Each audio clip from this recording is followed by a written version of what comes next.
大家好，我陈老师哈。那我们今天看到我们的美国大总统、世界民族的救星，我们特朗普老先生他现在已经上任了。但上任之后他发表了很多的一个讲话，这些讲话其实蛮有意思的啊。那我们今天先各位做一个短更新，跟各位谈一下。它里面老师总结起来大概有10点哦。那老师先依序念一下，我们后面再评论一下哦。他这个10点到底是怎么样？第一个当然就是反移民，那第二个就是反毒哦，就是把恐怖主义那个跟毒品是挂钩的，就是他针对的是墨西哥。第三个很有意思，就是钻探石油，也就是他现在要大力的开展石油，能源是很重要的，老师在节目中也说过。第四个就是万国关税，就是他希望全部人都要立关税。第5个定性别这个老师非常赞同他就2个性别这个是很重要的这个我觉得这个很重要，我们等一下讲。那第6个就是要造车业这车子你开始要把车业吸回来，还有就是说他不再审这个，希望那个各个平台你不要审这个言论自由。那接下来就是第7个，它就是什么呢？就是要强军事，就是让他们的军事要变强，保护军人的权益，还有就是说呢，尽可能的去收缩战争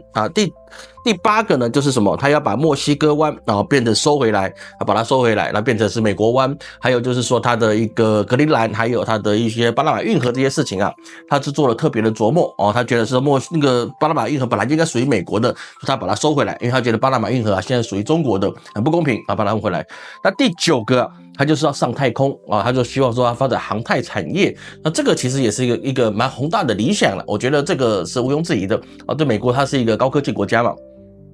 那么第10个就是特别它里面没有讲的事情，反而是它第10个特点，就是怎么样呢？就是不与中国对立。好，其实我们看这个所有的东西第一个是反移民其实也比较有意思，就是说他把数以百万计的移民直接把它遣返回他的母国。那这里面当然也包含华裔华裔里面他非法移民有些就是走线的嘛，每一年大概就几十万的这个中国同胞他们走线进去或者是跳机进去这个其实在过去的香港跟台湾是有30-40年前都是有这个状况。不过呢，那时候首要的要去跳是跳到加拿大去跳到澳洲去，澳洲也没有，这主要是加拿大去，那比较少是到美国但是还是有了，这不多。那反毒反恐呢，基本上他就在墨西哥的边境他要建立起一个新的长城。当然也就是说过去拜登政府所做的，你逮捕之后然后再把你释放，然后直接让你在里面去工作。那么这个状况其实有没有对美国有没有实质的效应这个我们抱持了问号因为非法移民他做的是一些美国人不愿意做的事情，也是让他们的有一些的基础工作他们不用负担那么高的成本。因为墨西哥人或者是印度人或者是华人他们是任劳任怨的因为他非法移民嘛，所以说你可以克扣他很多的薪资，让他们就是想办法要去活下去。那这些事情美国人愿不愿意做呢？其实就算愿意做他金额也不会那么低了。所以说你说这个遣返非法移民这个东西是一个很大的问题。那反毒这件事情它当然是针对墨西哥，当然我们也有注意到中国的芬太尼这件事情可能也会被到川普的射程范围之内。那第4个，这关税特别有意思关税它指的是万国关税，也就是说呢，他希望透过关税让美国的公民有钱。那这个我们在我们的节目中有说到，这个是办不到的一个事情，因为关税这个事情只会让你自己的国家举步维艰，因为现在你不是一个独一，就是世界独强的一个经济体，所以说你很需要其他国家来跟你一起合作来进行贸易，它班有运无嘛，对不对？但是如果你设立一个高关税，那么就连加拿大它都要想出那个1500亿美元的一个反制措施。那么你对其他国家递关税，那其他国家包括欧盟或者中国，它也会有其他反制措施。那反来反去其实对美国是比较不利的这个是一个很重要的事情。那第5个老师当然是赞成，就是他的一个性别这2元性别不是男的就是女的这个当然老师是支持的。你可以有不同的想法其实你自己认定怎么样，我觉得都要尊重了。每一个人对性别的自我的认知，还有他的自由意志，我觉得这是可以去理解的。但是你不要把它变成法定的，这样子的话，对下一代的自我认同会产生很多的障碍这是比较不好的。那当然，他现在变成男跟女，但是呢，他没有说你不能够是 这个什么 LGBT 这个是没有禁止，但是就是你在写性别的时候，你只能写男或女我觉得这个是一个正本溯源这个政策我真的是举双手赞成，双脚都要给它挤上去了那再就是说你车业这个事情其实他可以这么想，但是他做不到还是一件事情你既然保障你的汽车劳工，那么你就不可能可以是说得到你很低的成本就可以做到车，因为美国它现在没有大型的钢铁业可以去支撑它的一个低廉的造车成本。那还有电池这个事情，也是美国现在没有办法做到的事情。即使他威胁中国，哈，比如说是宁德时代，假设了，当然宁德时代不可能，因为它被限制出境的。那其他的电池厂商进到了美国，那去生产电池可不可以呢？这个是你可以这么想，但是你还是做不到，因为你的人工成本就是这么的高。所以是说，除非你是整厂从中国直接，或是从越南整厂，包含工人都派过去，那也不行。为什么？因为按照美国的一个劳动基准法，基本上你是合法进去的，你就要受到他们法律的保护，那你的成本就是这么高。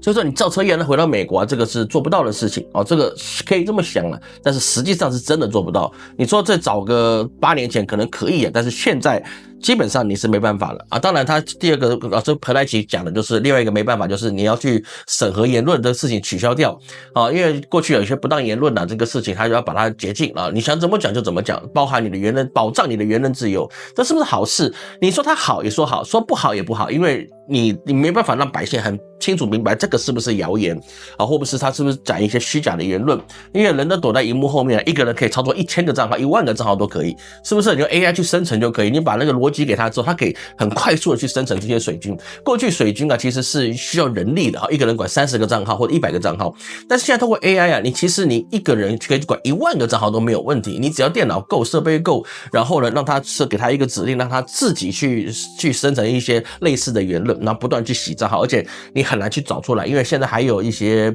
梯子VPN 这些东西其实都是大声提到，所以你要真的去说你没有管控言论的话，其实对他们的国家其实不是一件好事因为虚假言论太多了比如说我们这次台湾有些预算案也是有一些事情蛮有意思的但是我们不提。第7个，他强军事需要是说军人的一些社会实验或是政治审查都要把它取消掉，让军人可以这么一心保卫国家。那第二个就是说他提到就是说有一些是战争他们本来就不应该去卷入，那代表他要收缩这些军力。所以说我们看到这次以巴冲突也包含了是因为特朗普要上台，所以是说他要打算去跟巴勒斯坦去停火没有说和谈了，停火而已。当然巴勒斯坦的原因也是因为老师在直播都有说到，他有3公里的中国边境线就是中国在那边造铁路造1年。所以说呢，他要再进步是吃掉巴勒斯坦，这是基本上是办不到的，除非你要越过中国人的解放军，那你只要越过一个解放军，他后面跟来就是10万个解放军，那说这个是划不来的，这是完全划不来的。那也是因为特朗普上来之后，他已经跟你讲我要收缩的一些军力我不该参与的战争，我不要去参与。那这个事情会不会有些副作用？当然会，因为你得罪了军工产业军工产业你就可能没有办法太直接的从这些各地的战争里面获得一些好处这个是我们可以知道的一个事情。那接下来就是说他第8个就是墨西哥湾墨西哥湾他要把它收回来变成美国湾，那这个东西你能不能这么做这个是值得商榷的因为它实质的意义到底有没有我们可以商榷。但是就是说他巴拿马运河他要把它收回的美国所有这件事情因为他已经给了巴拿马了之后，它是巴拿马的一个领土范围，它的管辖范围虽然是中国使用最多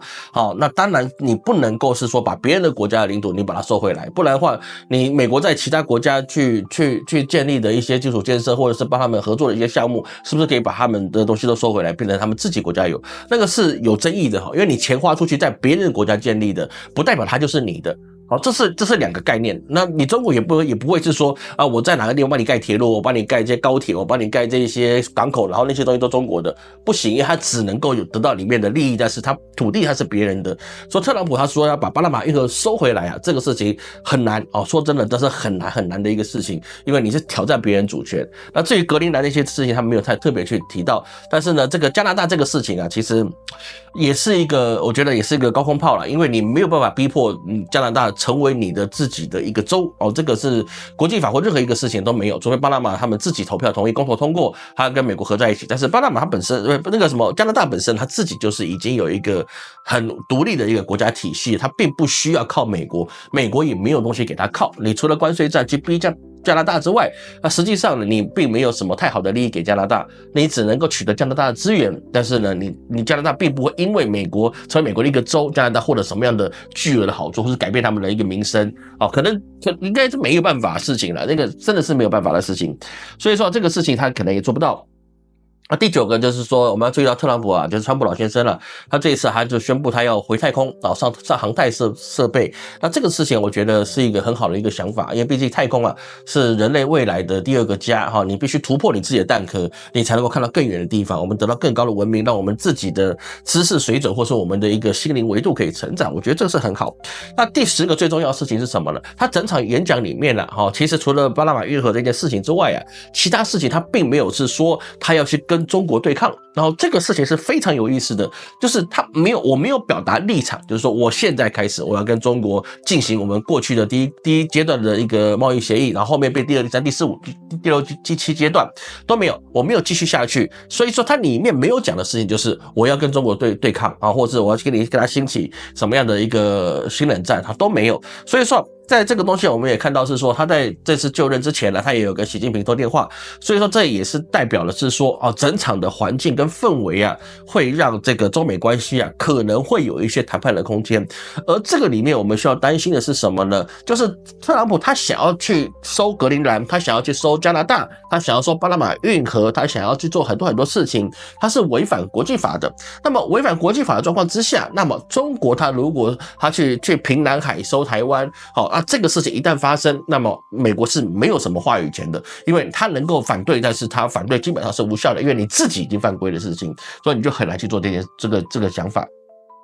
说接下来我们也看到是说乌克兰它现在也是被那个俄罗斯的炮火直接打脸乌克兰的市中心，所以这很多事情啊都在发现了，其实各个国家强权的人啊，他欢迎特朗普来，因为你变得三不管地带，那弱国的就担心特朗普来，为什么？因为你会让我更加积弱，因为你只要美国再次伟大，美国进入黄金期，而以美国为尊，这个特朗普他自己的立场以美国为尊是很好的，但是呢，实际上美国已经不是他自己的美国，因为美国毕竟是一个世界第1的强权，世界第1的经济体，世界第1的科技国家，那么你把你自己为第1的时候，代表的是说你要摒弃跟其他人所有人的一些竞争，我必须维持我第1，我必须打压你们。所以说对国际关系来讲，特朗普会让很多国家开始决定不一定要跟美国站边。所以说我们早期啊，我们做一个预测，好，在2020年啊，老师做过一个预测，未来4大强权必然是欧洲、美国、俄罗斯跟中国这4大板块开始做竞争，那这个一定会引发了一些比较大的纠纷或战争，因为4个强权是很容易划边站的，那一划边站，那世界就变成一滩死水，那势必会变成需要第5强权，或是少一个强权，变成3或5的强权，然后呢，这个世界才能够继续运转下去。因为维持恐怖平衡，这是很重要的。所以说，为什么联合国啊，它要5常，就是让你永远平衡不了。当然很多事情都底下去戳的，但是你要让你平衡不了，它才是真的平衡。所以今天跟对特朗普他今天上台的事情啊，其实老师总结一下，老师认为啊，特朗普他存了好心啊，但是他并不能办到好事，有点类似什么了？有点类似王莽。王莽设定出来的想法都是很理想的，对不对？比如说一些景田啊什么之类的，很多他想法是很好的，但是实际上做起来你是违反人性的，违反你这个共同利益的。那么在这个状况之下，你即使去推动了，短期之内看起来好像欣欣向荣，但是长期而言呢，所有的反作用力都回到美国身上。当然，当时王莽一代王嘛，对不对？一代王不是一代的王者，而是他一代就结束了。这个是蛮有意思的事情，好吗？那其他事情我们留在直播再说。我是陈老师，我们周日。Nice.